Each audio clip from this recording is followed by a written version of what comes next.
तो नमस्कार, स्वागत है आपका हमारे यूट्यूब चैनल बीइंग बिजनेस पे। तो आज हम 9वीं कक्षा के छात्रों के लिए हिंदी का पहला चैप्टर बात अठन्नी की, जो कि लेखक सुदर्शन जी ने लिखा है, वो प्रस्तुत कर रहे हैं। इसके अंदर हम आपको सारे ज़रूरी प्रश्नोत्तर, मुहावरे और शब्दार्थ कराएंगे और उनके आंसर भी लिखाएंगे, पूरा चैप्टर भी पढ़वाएंगे। तो पहले तो हमारा चैप्टर जो पढ़ रहे हैं वो बात अठन्नी की है और उसके लेखक सुदर्शन जी हैं और उनका वास्तविक नाम बद्रीनाथ था और इनका जन्म सियालकोट, जो कि वर्तमान पाकिस्तान में है, उसके सन 1895 में हुआ था। इन्होंने उर्दू में प्रकाशित होने वाले दैनिक पत्र आर्य गजट के संपादक के रूप में कार्य किया। मुंबई में 16 दिसंबर 1967 को इनका निधन हो गया। इनका दृष्टिकोण सुधारवादी था। तो ये इनकी कुछ रचनाएं हैं और इनकी भाषा सहज, स्वाभाविक, प्रभावी तथा मुहावरेदार थी। सुदर्शन को गद्य और पद्य दोनों में महारत हासिल थी। आपने अनेक फिल्मों की पटकथा और गीत भी लिखे। इधर आपके सुदर्शन जी ही हैं। तो फिर अपने पाठ की ओर बढ़ते हैं। तो हमारा पाठ है बात अठन्नी की और ये काफ़ी जागरूक कर देने वाली एक कहानी है जिसकी हम शुरुआत करने वाले हैं। तो मैं पढ़ता हूँ। रसीला इंजीनियर बाबू जगत सिंह के यहाँ नौकर था। तो यहाँ पे हमें दो लोगों के बारे में पता लगता है, जो है रसीला और एक इंजीनियर बाबू जगत सिंह। तो ये रसीला हमारी इस कहानी का सबसे मेन किरदार है और इंजीनियर बाबू जगत सिंह के यहाँ वो काम करता था, मतलब जगत सिंह उसके मालिक हुए और रसीला नौकर। 10 रुपये वेतन था। वेतन मतलब सैलरी, इंग्लिश में उसे सैलरी बोलते हैं, हिंदी में उसे तनख्वाह भी बोलते हैं। गांव में उसके बूढ़े पिता, पत्नी, एक लड़की और 2 लड़के थे। तो उसके परिवार के बारे में बता दिया जाए कि उसके एक बूढ़े पिता थे, पत्नी थी, एक लड़की थी और 2 लड़के थे। इन सब का भार उसी के कंधों पर था।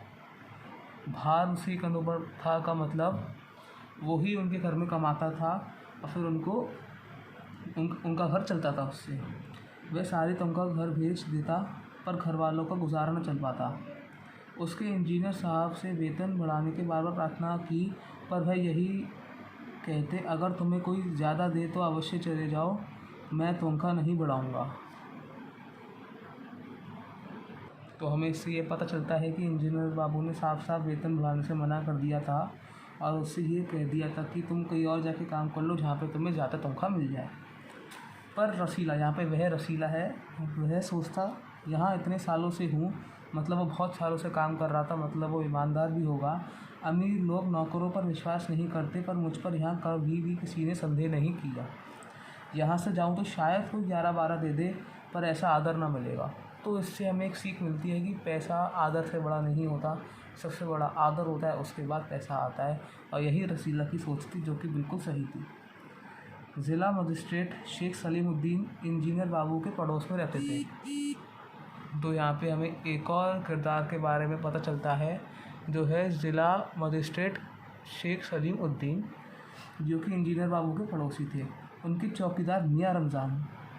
तो एक और किरदार के बारे में पता चलता है, जो कि है मियाँ रमज़ान और रसीला में बहुत मैत्री थी। तो इसका मतलब दोनों नौकर, इंजीनियर बाबू जगत सिंह के नौकर जो कि रसीला थे, और मजिस्ट्रेट शेख सलीमुद्दीन, ज़िला मजिस्ट्रेट शेख सलीमुद्दीन के नौकर जो कि मियाँ रमज़ान थे, दोनों में काफ़ी अच्छी दोस्ती थी।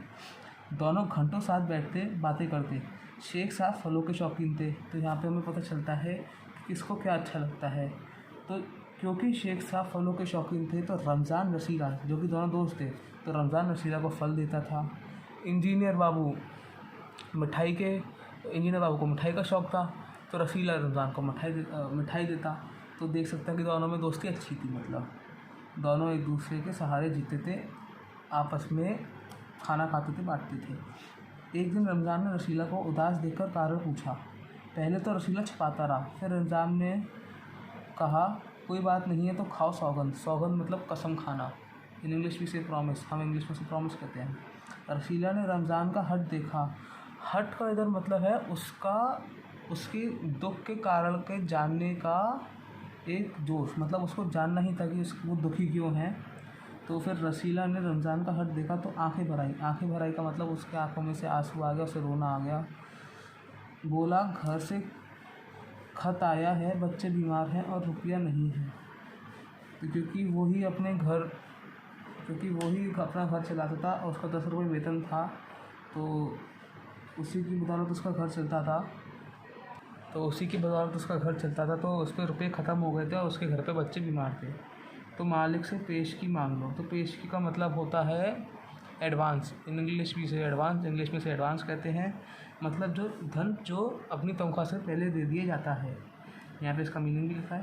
कहते हैं एक पैसा भी नहीं दूंगा। तो यहाँ पे कहते हैं एक पैसा भी नहीं दूंगा, ये कह तो रसीला रहा है पर ये शब्द बाबू जगत सिंह के हैं। रमज़ान ने ठंडी सांस भरी। उसने रसीला को ठहरने का संकेत किया और आप कोठरी में चला गया। मतलब खुद कोठरी में चला गया। थोड़ी देर बाद उसने कुछ रुपये रसीला के हथेली पर रख दिए। हथेली मतलब हाथ पर। रसीला के मुंह से एक शब्द भी न निकला। सोचने लगा, बाबू साहब के मैंने इतनी सेवा की, क्योंकि वो घर का नौकर था, बाबू जगत सिंह का नौकर था, पर दुख में उन्होंने साथ न दिया। रमज़ान को देखो गरीब है परंतु आदमी नहीं देता है, ईश्वर उसका भला करे। दोनों में अच्छी दोस्ती थी तो रमज़ान ने उसकी मदद करी, तो एक अच्छे दोस्त होने का एक निशानी है। तो फिर आगे बढ़ते हैं। रसीला के बच्चे स्वस्थ हो गए, वो ठीक हो गए। उसने रमज़ान का ऋण मतलब कर्ज चुका दिया, जो हम इंग्लिश में लोन कहते हैं। केवल 8 आने बाकी रह गए। 8 आने मतलब 50 पैसे। रमज़ान ने कभी भी पैसे ना मांगे, फिर भी रसीला उसके आगे आँख ना उठा पाता। तो आँख ना उठा पाता एक मुहावरे हो गया और उसका अर्थ होता है कि शर्म लज्जा से सिर झुक जाना। एक दिन की बात है, बाबू जगत सिंह किसी से कमरे में बात कर रहे थे। रसीला ने सुना, इंजीनियर बाबू कह रहे हैं बस 500। इतनी सी रकम देकर आप मेरा अपमान कर रहे हैं, हुजूर मान जाइए। ये कोई और है, एक नया किरदार है, पर इसमें नाम नहीं है इसके अंदर। आप समझे, मेरा काम मुफ्त में किया है। रसीला समझ गया कि भीतर रिश्वत ली जा रही है। रिश्वत मतलब काला धन हो गया, जो कि बुरी बात है। सोचने लगा, रुपया कमाने का ये कितना आसान तरीका है। मैं सारा दिन मजदूरी करता हूँ, तब महीने भर बाद 10 रुपये हाथ आते हैं। वह बाहर आया और रमज़ान को सारी बात सुना दी। रमज़ान बोला, बस इतनी सी बात? हमारे शेख साहब तो उनके भी गुरु हैं। मतलब शेख साहब भी काला धन लेते थे, रिश्वत लेते थे, और वो बाबू जगत सिंह से ज़्यादा भी काला धन लेते थे। तो मतलब वो उनके भी गुरु थे। आज भी एक शिकार फंसा है, 1000 से कम तय ना होगा। तो वो तो 500 की बात कर रहे हैं, 1000 की, मतलब दुगना पैसा। भाया गुनाह का फल मिलेगा या नहीं ये तो भगवान जाने, पर ऐसी ही कमाई में कोठियों में रहते हैं। और एक हमें जो परिश्रम करने पर भी हाथ में कुछ नहीं आता। इतना परिश्रम करने के बाद भी हाथ में कुछ नहीं आता। तो ये बिल्कुल सही बात है कि आज हमारे देश में गरीब होते जा रहे हैं और अमीर अमीर। ये सब काला धन, बेईमानी, ये सब इसी का खेल है। रसीला सोचता रहा, मेरे हाथ से सैकड़ों रुपए निकल गए पर धर्म न बिगड़ा। इधर धर्म, कोई भी रिलीजन, कोई भी हमारा धर्म वैसा वाला धर्म नहीं है। ये धर्म है इंसानियत का धर्म, मानवता का धर्म, सच्चाई का धर्म, पर धर्म न बिगड़ा। मेरे हाथ से सैकड़ों रुपए निकल गए पर धर्म न बिगड़ा।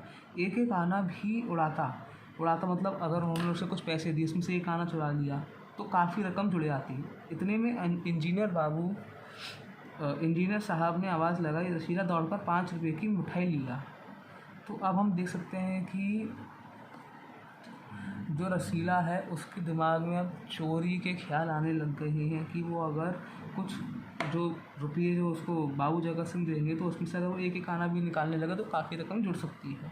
तो फिर रसीला ने 4.5 रुपये की मिठाई खरीदी और रमज़ान को अठन्नी लौटाकर समझा कि कर्ज उतर गया। देखो 4.5 रुपये, मैंने आपसे कहा था कि 8 आने मतलब 50 पैसे, 8 आने मतलब 1 अठन्नी। तो समझा कि कर्ज उतार गया। तो मतलब उसने 5 रुपये में से 50 पैसे की चोरी करी, जो मैंने आपको बताया था। बाबू जगत सिंह ने मिठाई देखी तो चौंक उठे और पूछा कि ये मिठाई 5 रुपये की है? हुजूर 5 की है, ये रसीला ने उनको जवाब दिया। रसीला का रंग उड़ गया, मतलब वो घबरा गया। ये एक मुहावरा है, इसके ऊपर आ सकता है आपका। फिर बाबू जगत सिंह समझ गए, उन्होंने रसीला से फिर पूछा। रसीला ने फिर वही दोहराया। उन्होंने रसीला के मुंह पर एक तमाचा मारा, तमाचा मतलब थप्पड़ मारना, और कहा, चल मेरे साथ जहाँ से लाया है। हुजूर, झूठ कहूँ तो रसीला ने अभी अपनी बात पूरी भी नहीं की थी। इंजीनियर बाबू चिल्लाए, अभी सच और झूठ का पता चल जाएगा। अब सारी बात हलवाई के सामने ही कहना। हलवाई मतलब जहाँ से जो मिठाई बनाता, तो जहाँ से वो अपनी मिठाई लाया था, तो उसके पास उसको वो ले गए। अब कोई रास्ता ना बचा था। वह बोला, माई बाप, गलती हो गई, इस बार माफ़ कर दें। तो माई बाप का मतलब मेरे मालिक, तो बाबू जगत सिंह उसके मालिक थे, तो रसीला ने मालिक कहा, मेरे माई बाप। इंजीनियर साहब की आंखों से आग बरसने लगी, मतलब वो क्रोधित हो गए, वो गुस्सा हो गए। तो एक मुहावरा है ये। उन्होंने निर्दयता से रसीला को खूब पीटा, फिर घसीटते हुए पुलिस थाने ले गए। सिपाही के हाथ में 5 का नोट रखते हुए बोले, मनवा लेना, लातों की भूत बातों से नहीं मानते। मतलब जो कि लोग, मतलब दुष्ट जो व्यक्ति होते हैं, उन्हें समझाने, प्यार से समझाने से कोई फ़ायदा नहीं होता, उनके संग मारपीट ही करनी पड़ती है। और इधर निर्दयता का मतलब होता है बिना दया के, मतलब जिसमें दया नहीं होती। तो दूसरे दिन मुकदमा शेख सलीमुद्दीन की कचहरी में पेश हुआ। तो जैसे कि वो ज़िला मजिस्ट्रेट थे, वो एक जज थे, तो उनकी कचहरी मतलब अदालत, न्यायालय में पेश हुआ था वो मुकदमा। तो रसीला ने तुरंत अपना अपराध स्वीकार कर लिया। उसने कोई बहाना न बनाया। चाहता तो कह सकता था कि वह साजिश है, मैं नौकरी नहीं करना चाहता था, इसलिए हलवाई से मिलकर मुझे फंसा रही हैं। पर एक और अपराध करने का साहस वो न जुटा पाया। तो हम इससे देख सकते हैं कि रसीला एक बुरा इंसान नहीं था, पर उसने बाबू जगत सिंह को काला धन लेते हुए सुना और देखा, तो उसको भी चोरी करने का एक आप समझ सकते हैं कि उसको भी चोरी करने का एक आइडिया सा मिला। उसको एक चोरी करने, उसको इसलिए प्रभाव पड़ा बाबू जगत सिंह का, जिससे कि उसने चोरी करी, पर वो अंदर से बुरा इंसान नहीं था। तो वो साहस ना जुटा पाया। उसकी आंखें खुल गई थी, मतलब आंखें खुल गई का मतलब सच सामने आ जाना, आंखों के सामने सच जान लेना। हाथ जोड़कर बोला, हुजूर, मेरा पहला अपराध है, इस बार माफ़ कर दीजिए, फिर गलती नहीं होगी। शेख साहब न्यायप्रिय आदमी थे, मतलब उनको न्याय से प्यार था। वो एक सच्चा, मतलब वो एक सही फैसला देते थे। उन्होंने रसीला को 6 महीने की सज़ा सुनाई और रुमाल से मुंह पहुँचा। वह वही रुमाल था जिसमें एक दिन पहले उन्होंने 1000 रुपये बांध कर दिए थे। तो मतलब वो खुद के लिए वो एक सच्चे इंसान नहीं थे, पर फैसला वो सही देते थे। पर हालांकि वो, ये एक व्यंग्य है, एक तरीके से ये हास्य व्यंग्य, तो लिखा भी है कि दूसरों को सज़ा देने वाले खुद काला धन बटोरते हैं। फैसला सुनकर रमज़ान की आंखों से खून कर आया, मतलब वो क्रोधित हो गया। सोचने लगा, ये दुनिया न्याय नगरी नहीं, अंधेर नगरी है। चोरी पकड़ी गई तो अपराध हो गया। असली अपराधी बड़ी बड़ी कोठरियों में बैठकर दोनों हाथों से धन बटोर रहे हैं। असली अपराधी मतलब बाबू जगत सिंह और जिला मजिस्ट्रेट शेख सलीमुद्दीन। उन्हें कोई नहीं पकड़ता। रमज़ान घर पहुंचा। एक दासी ने पूछा, रसीला का क्या हुआ? 6 महीने की कैदी है, रमज़ान ने बताया उनको। बोलती हैं, अच्छा हुआ, वह इसी लायक था। रमज़ान ने गुस्से से कहा, ये इंसाफ नहीं, अंधेर है। सिर्फ एक अठन्नी की ही तो बात थी। तो ये हमारी कहानी का जो नाम है वो भी बात अठन्नी की ही है। तो रात के समय जब 1500 मतलब 1000 मतलब शेख सलीमुद्दीन और 500 मतलब बाबू जगत सिंह के चोर नरम गद्दों पर मीठी नींद ले रहे थे, तो जब रात के समय जब 1500 के चोर नरम गद्दों पर नींद ले रहे थे, अठन्नी का चोर मतलब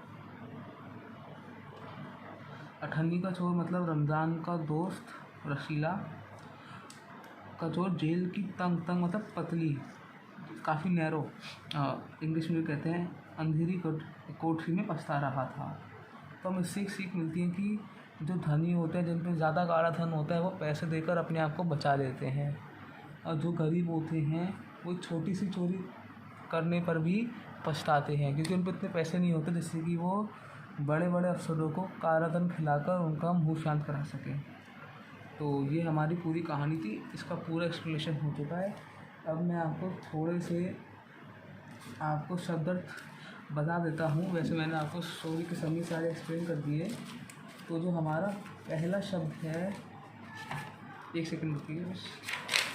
हमारा जो पहला शब्द है वो शब्द अर्थ के लिए वो है कर्ज। इसका अर्थ होता है ऋण। दूसरा जो हमारा शब्द अर्थ है वो है सौगंध। एक सेकंड एक एक लाइन लिख के बताता हूँ। सौगंध, इसका अर्थ है कसम, कसम खाना। तीसरा संदेह,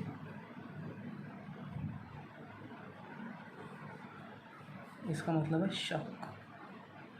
आपका एक ऐसा पाठ भी है। फिर पेशगी, पेशगी इसका अर्थ है पहले दिया जाने वाला धन। पांचवा है आपका इंसाफ। इसका अर्थ है न्याय। छठवा आपका है गुनाह, अपराध। आखिरी है साजिश। तो ये मैंने आपको ऐसे अर्थ बताए हैं जिनके आपके पर्यायवाची भी आ सकते हैं। तो थोड़े से इसमें जैसे कि गुनाह का पर्यायवाची, आपका संदेह, शक, पर्यायवाची का भी आखिरी हमारा बचा है साजिश। कर्ज का ऋण, तो आखिरी हमारा साजिश है। इसका अर्थ होता है षड्यंत्र। थोड़ा कठिन शब्द है और इसे हम एक हिंदी में एक और चीज़ बोलते हैं, मिली भगत। तो अब मैं आपको मुहावरे बताता हूँ। अगले पेज पे मुहावरे। तो पहला मुहावरा है आंखें खुलना। तो इसका जो हमारा अर्थ है वो है होश आना। दूसरा जो हमारा अर्थ है आँख ना उठ पाना या आँख ना उठा पाना, आँख ना उठा पाना। इसका जो हमारा अर्थ है लज्जित होना। अच्छा, लज्जित होना मतलब शर्माना। लज्जित का मतलब शर्म। तीसरा जो है हमारा रंग उड़ना। रंग उड़ना, अभी मैं आपको इनके सारे एक एक सेंटेंस भी बताऊँगा। रंग उड़ना, तो इसका आएगा घबरा जाना।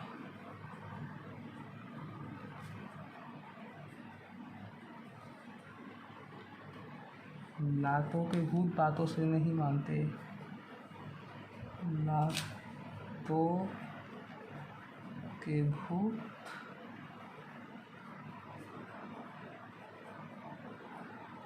तो से नहीं मानते। तो मैं आपको एक चीज़ बता देना चाहता हूँ कि आज एक हमारे व्यूअर ने हमसे बोला था कि हम एक स्क्रीन रिकॉर्डिंग करके रखें। देखिए, हम उनकी इज़्ज़त करते हैं और बताते हैं कि अभी हम पे ऐसा अभी एक फ़ोन अभी जो हम इस्तेमाल कर रहे हैं वो अभी इतना सही नहीं है जिससे स्क्रीन रिकॉर्डिंग हो सके। पर हमारा विश्वास रखिए कि हमने अभी अपनी स्क्रीन क्वालिटी बेटर करी है। पहले से आपको अच्छा लग रहा होगा देखने में। तो अगर वो सुन रहे हैं तो एक लाइक ज़रूर बनता है और वो अपना एक कमेंट वापस लिख सकते हैं। और हम आपके सजेशंस को रिस्पेक्ट करते हैं और आपके सभी कमेंट्स का रिप्लाई देते हैं। तो इसका जो अर्थ होता है वो ये है कि दुष्ट व्यक्ति पर बातों का असर या प्रभाव नहीं पड़ता। दुष्ट व्यक्ति पर बातों का प्रभाव नहीं पड़ता। तो ये आपके मुहावरे हैं। अब इनके हम एक एक करके सेंटेंस या फिर इनके मुहावरे बनाते हैं। तो पहला है हमारा आँखें खुलना, जिसका अर्थ होता है होश आना। तो जो इसका मुहावरा हम बनाएंगे वो ये है कि सुमित के द्वारा राहुल को सच बताने के बाद राहुल की आंखें खुल गई। मतलब सुमित के द्वारा जब राहुल को सच बताया गया तो उसकी आंखें खुल गई। तो आँख ना उठा पाना, तो इसका जो मुहावरा हो सकता है वो ये है कि रोहन से उधार लेने के बाद पीयूष कभी भी उसके सामने आँख नहीं उठा पाया। फिर रंग उड़ना, जिसका अर्थ है घबरा जाना। तो चोरी पकड़े जाने के बाद राम के चेहरे से रंग उड़ गया, मतलब वो घबरा गया। फिर आखिरी लातों के भूत बातों से नहीं मानते। तो इसका जो अर्थ है वो ये है कि दुष्ट व्यक्ति पर बातों का प्रभाव नहीं पड़ता। तो इसका जो मुहावरा होगा वो ये होगा कि राम को समझाने से कोई फ़ायदा नहीं है, क्योंकि लातों के भूत बातों से नहीं मानते। तो ये हमारे 4 मुहावरे हो गए। अब मैं आपको इस पार्ट के सारे इम्पोर्टेंट प्रश्न और उनके उत्तर बता देता हूँ। तो जो पहला प्रश्न वो ये है कि ये पहला प्रश्न है कि बाबू जगत सिंह कौन थे, उनका परिचय दीजिए। तो हम लिख सकते हैं कि बाबू जगत सिंह इंजीनियर थे। वे एक भ्रष्टाचारी इंसान थे या फिर रिश्वतखोर इंसान थे। वो निर्दयी थे, और निर्दयी का जो थे क्योंकि उन्होंने उनके नौकर रसीला की बिल्कुल मदद नहीं करी, और वो उनकी इतनी सालों से सेवा कर रहा था, जब भी उनकी मदद नहीं करी। और फिर उनका परिचय दीजिए। तो हमने उनका परिचय बता दिया कि उनका स्वभाव कैसा था। वो क्रोधी थे, वो निर्दयी थे, भ्रष्टाचारी थे, रिश्वतखोर थे, और उन्होंने रसीला की बिल्कुल मदद नहीं करी, वो इसलिए निर्दयी थे। तो ये हमारा पूरा पहले प्रश्न का उत्तर हो गया। अब हम दूसरे प्रश्न की ओर बढ़ते हैं। हमारा दूसरा प्रश्न है कि रसीला की किसने सहायता की और क्यों। तो हम जानते हैं कि रसीला की सहायता उसके सच्चे मित्र मियाँ रमज़ान ने की, जो कि ज़िला मजिस्ट्रेट शेख सलीमुद्दीन के यहाँ नौकर था। और क्योंकि उसने उसकी मदद इसलिए की क्योंकि पहली बात तो जो हमारा रसीला था, जो इस कहानी का सबसे ज़रूरी किरदार था, वह उसको ज़रूरत थी, उसको पैसों की ज़रूरत थी, क्योंकि उसके परिवार में जो बच्चे थे वो बीमार थे और उसके पैसे नहीं थे। तो सच्ची दोस्ती का धर्म निभाते हुए मियाँ रमज़ान ने उसकी मदद की। हमारा तीसरा प्रश्न है रसीला को अठन्नी का कर्ज चुकाने का क्या तरीका सूझा। तो पहले तो हमें ये पता होना चाहिए कि अठन्नी का कर्ज उसका जो रमज़ान ने उससे पैसे दिए तो उसके ऊपर उसका कर्ज था। तो मतलब रमज़ान का कर्ज था रसीला के ऊपर। तो उसको पैसे चुकाने के लिए रसीला ने 5 रुपये की मिठाई के ख़रीदने की बजाय 4.5 रुपये की ख़रीदी, और बाकी की बची 1 अठन्नी रमज़ान को उतार दी। तो इस वजह से उसने उसका ऋण चुका दिया।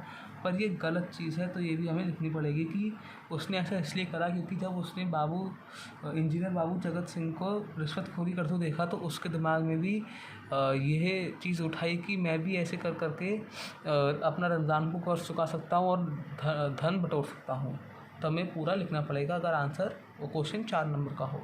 तो हमारा चौथा प्रश्न ये है कि रसीला की पिटाई किसने की और क्यों। तो रसीला की पिटाई उसके मालिक, हमें थोड़ा ना बढ़ा चढ़ा कर लिखना पड़ेगा, उसे इंग्लिश में हम एग्जैजरेट कहते हैं, जिससे कि हमें नंबर भी पूरे मिल सके। तो हम लिखेंगे रसीला की पिटाई इंजीनियर बाबू जगत सिंह ने की ही, जो कि बड़े निर्दयी व्यक्ति थे और रिश्वतखोर व्यक्ति भी थे। वह उसके मालिक थे और उन्होंने उसकी पिटाई इसलिए की क्योंकि उसने सिर्फ 1 अठन्नी की चोरी की थी। 5 रुपये की मिठाई लाने के बजाय उसने 4.5 रुपये की मिठाई लाई थी। तो ये है हमारा कारण था। और हमारा आखिरी प्रश्न, 5वां प्रश्न ये है कि रमज़ान की आंखों से खून क्यों उतर आया। तो रमज़ान की आंखों से इसलिए खून उतर आया क्योंकि ज़िला मजिस्ट्रेट शेख सलीमुद्दीन, जो कि खुद रिश्वतखोर थे, क्योंकि वो खुद रिश्वतखोर थे, खुद ही एक निर्दयी इंसान थे, पर वो न्यायप्रिय थे। तो उन्होंने रसीला को 6 महीने की कैद सुनाई थी सिर्फ 1 अठन्नी चोरी करने पर। तो इसलिए रमज़ान की आंखों से खून उतर आया क्योंकि उसका सच्चा मित्र जिसने सिर्फ 1 अठन्नी की चोरी करी थी वह 6 महीने की कैद में था, और बल्कि 1000 रुपये के चोर शेख सलीमुद्दीन, ज़िला मजिस्ट्रेट शेख सलीमुद्दीन, और 500 रुपये के चोर बाबू जगत सिंह अपने नरम गद्दों पे सो रहे थे, आराम से अपनी ज़िंदगी को मज़े उठा रहे थे, जबकि उनको जेल की कैद में होना चाहिए था। उन्हें उनकी अंधेरी तंग जेल की गलियों में होना चाहिए था। तो इसलिए रमज़ान की आंखों से खून पर आया। तो आप देख सकते हैं हमने इसे 5 क्वेश्चन करवाए हैं स्टार्टिंग से लेकर। बाबू जगत सिंह कौन थे, रसीला की सहायता किसने की, क्यों ज़रूरत थी रसीला को अठन्नी का कर्ज चुकाने का क्या तरीका सूझा, रसीला की पिटाई किसने और क्यों की, रमज़ान की आंखों से खून क्यों उतारा। तो उसमें हमको पूरी स्टोरी का पूरा हमें एक समरी सी मिल जाती है। इन सारे क्वेश्चन से पूरी समरी सी मिल जाती है, जो कि काफ़ी अच्छी चीज़ है। मतलब आप इन 5 क्वेश्चन को कर जाएंगे तो आपकी एग्ज़ाम की पूरी तैयारी हो जाएगी। तो आज की वीडियो के लिए इतना ही। हमारी वीडियो को लाइक, शेयर और कमेंट कर देना, और अगर आपको कुछ सुझाव देना तो कमेंट ज़रूर कर देना। तो देखने के लिए शुक्रिया।